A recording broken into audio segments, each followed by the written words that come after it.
Hey, this is Jeremy from Shine Insurance, and I'm here today with Bill Pfrommer from Pfrommer Appraisals, Inc., and we're talking appraisals. Bill, thank you so much for joining us. Glad to be here, Jeremy. So, what is an appraisal? Easily answered, an appraisal is the professional appraiser's opinion of value. But what I should first say, what an appraisal is not, is, and this is a common question, an appraisal is not a home inspection. So we commonly get confused with home inspectors. If you've ever had a home inspection, they're very meticulous, time-consuming. They look at all the components of your home, and essentially they tell you what's bad with your home and what's not working. So an inspection is really someone who digs into the details of the home, all the different parts of the house, what's working, what's not working, and the reason for that is to help a potential home buyer understand what they're getting into with the structure of the home. Correct. And I strongly encourage any buyer, for that matter, first-time home buyer, to employ a home inspector. Your realtor will guide you to that, along with the appraisal. That way you get an assurance that the home is in good working order, that you don't buy a home with a bad roof or a bad furnace that you have to sink $4,000 or $5,000 into. But yes, the home inspector will look at the components of the home. My job, the appraiser's job, is to generally view the home condition, the real estate, and then compare that home with other sales, current sales of similar homes to verify value. Okay. So the appraiser's job is to verify value. That Correct, last thing you correct. said there. We are employed, and this is an important point too, that people have a hard time understanding. The appraiser is ordered by the client, which is the lending institution. Although you as a homeowner are paying for the appraisal, the client that we deal with is the bank. So we report to them, and confidentially we report to only them. We understand that the homeowner owns the report, but we have to be careful on who we talk to. Okay, so the appraiser is hired by the bank to verify the value. And why then does the mortgage company hire you? What's the reason for them to need to hire you and have you do that work? To essentially say, this is the sale price, the agreed sale price of the home. The appraised value matches that or exceeds it, and that's all on file. So it's a supporting document that's required.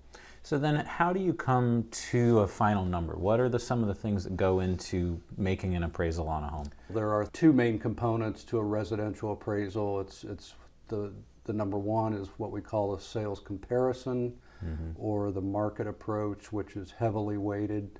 And then we do what we call a cost approach, which is much like what you deal with. Homeowners insurance, where the insurance, they want to know what's the cost to build this home, what's the site worth, and then what does it cost to build this home. Sales comparison is just that. We look at recent sales of the most similar homes, and we compare it with the subject home. Ideally, that would be the home next door to you on both sides and the home across the street. But that's not always the case. Because they're different size homes. They could be, and if you're in a subdivision of tract homes, it becomes easier. It's not a perfect world, so you don't have all three of those sales. But every house, in my opinion, has 4 to 5 good comparable sales, which is typically what we provide in a report, 4 to 5. So that's what you see from realtors or whatever. If someone's looking at the value of a home for sale, they're looking at other homes in the area that are maybe similar size and close in proximity, and what they have sold in the recent past for. Exactly. So you'll have, if you work with a realtor, they do what they call a CMA, which is a competitive market analysis, doing the same process that we do, maybe on a summary basis. A lot of the realtors will call me and say, I can't find comps. We call them comps. I can't right. find good comps for this house. Right. Can you help me? Yeah. And it's common because there are tricky houses, tricky properties. Okay. So there's market value. The intention to figure out what the value of a house is, not based really on what it would cost to build it, but based on what someone would buy it for. Correct. But then there's another factor you mentioned as the second factor, which was, what it would cost for us to build that structure. Is that a major player in appraising a house? It is more of a second player, where we apply a value to the home, we add the site value, and then we apply a measure of depreciation based on age and condition. So all that stuff comes together to a number that you present to the mortgage company to either support the purchase price of this house or not, essentially. Right? Support is a good word because in the rules of our profession, we are required to have a look at the purchase agreement. Some people think that that's an advantage to the appraiser, and maybe it is. It's their rules. So if I'm doing a purchase agreement appraisal, I'm required to get a signed purchase agreement from the realtors. So to make that clear, what you're saying is that before you start doing your appraisal, your assessment of the value of a home, you're kind of required to look at what it's potentially being sold for. Correct. So beforehand, and the question then comes up, does that change your perspective on how things go? You kind of know there's almost maybe pressure a little bit to get to a certain number. Does it feel that way from your side? We don't feel any pressure, or I don't feel any pressure, but it's there's a process that I start with. I look at the purchase agreement. I look at the MLS history, how long the house has been on the market. Has it been a struggle to sell at this price? Is it a distressed sale? Is it a normal, what we call arm's length sale, which most of them are? So all that comes into play.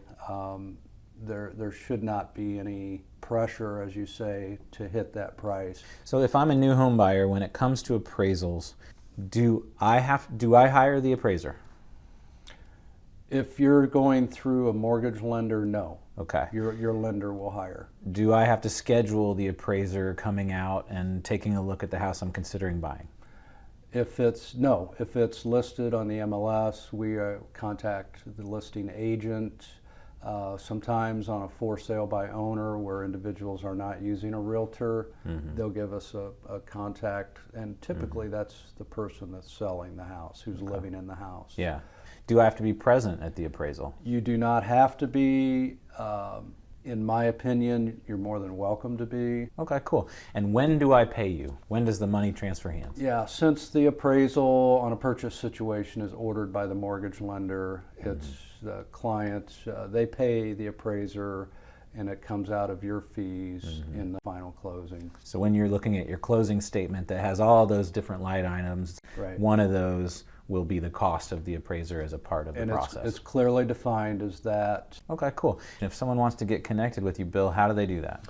My email address is wpfromme@homefinder.org. Well, Bill, it's been awesome talking with you, and really, I didn't know a ton about the appraisal process, so I learned a lot in this, short period of time. So thanks for sharing this information with us. Thank you. I love talking about my favorite subject. If you enjoyed this video, there are many more on our Shine Insurance YouTube channel. A couple are right here. The New Home Buyer's Guide gives you a great overview of all the steps from considering buying a home for the first time all the way through your closing and your monthly mortgage payment, or if you want to zoom right in on the 3 parts of your monthly mortgage payment, we've got a video for that as well. Finally, 2 last steps. Please subscribe to our YouTube channel and go ahead and share this video in your social media networks if you feel like it could help someone else out as much as it helped you. Until the next time, this is Jeremy. Have a wonderful day.